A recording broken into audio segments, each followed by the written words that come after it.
Okay, this is part two of Sammy Conversations. It's a album from 1991.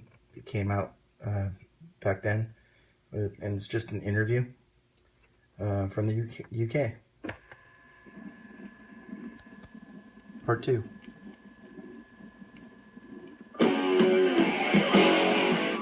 I just can't wait to play One Way to Rock live. That, to me, that is like the epitome of a rock and roll anthem.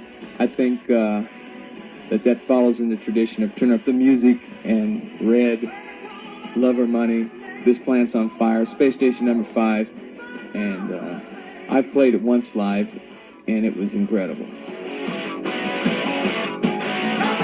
I always look forward to going to England and play because it's just really different than America. It seems the audiences are more enthusiastic for the kind of music I play. Even though, I draw huge crowds in America, you can play for 20,000 people, but for some reason there just doesn't seem to be the intensity that an audience in England, even at 3,000, like in Hammersmith, I mean, those heavy metal kind of audience in England, it just seems to be a lot more intense, and I like intensity.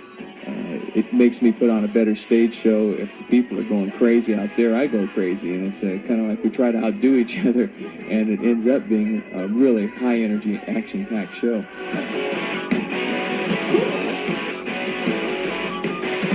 Doing this new album was really a lot of fun this time. I had a new drummer who's not really that new in a way because David Lauser's his name anyways. He played with me before Montrose. We were playing together for about 2 years, and then I joined Montrose and went off to make records and tour the world, and he just kept playing with local bands or whatever he could do and kept getting himself more and more together. And he came up for a visit as old friends, and we jammed around at my house, and next thing I knew, he was in the band.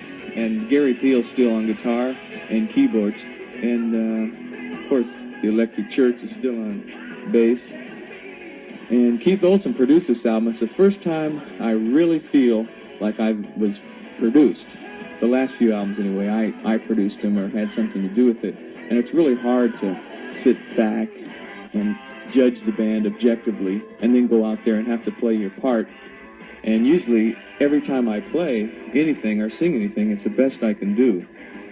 But maybe I'm not feeling it that day, so it isn't the best that I'm capable of doing. So therefore, a producer can stand back and say, no, I've seen you do better, or I know you can do better. To where if you do it yourself, I feel like I put everything I had into it, and I say, well, that's the best I can do, and so therefore I accept it. I don't know if that makes sense to you. It really doesn't make sense to me either, but anyway, that's kind of the difference between producing yourself and being produced. And Keith Olsen, in my opinion, for all the producers I've worked with, is the best I've ever worked with, and I will definitely be working with him again no matter what happens with this record.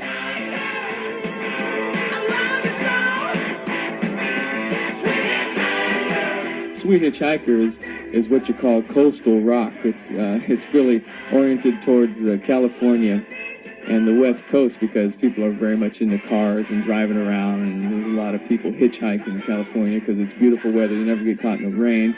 So there'll be a lot of chicks out hitchhiking, and it's great to pick them. I wrote a song about doing that sort of thing, and it's just another good time rock and roll Sammy Hagar kind of song.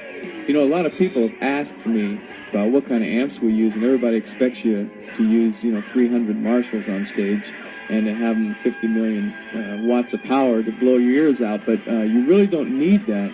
The idea is for it to sound good out front, is to have isolation so that, for instance, if I played through 20 Marshalls, it would be so loud on stage, it would go through the drums, and my sound man out in front, he couldn't control it.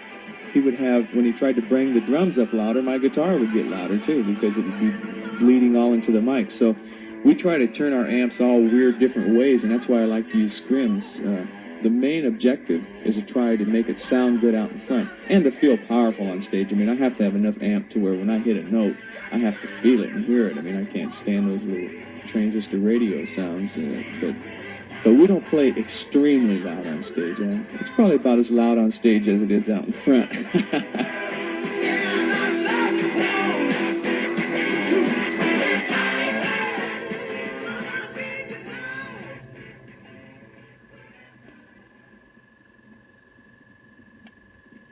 All right, that concludes it. That was part 2.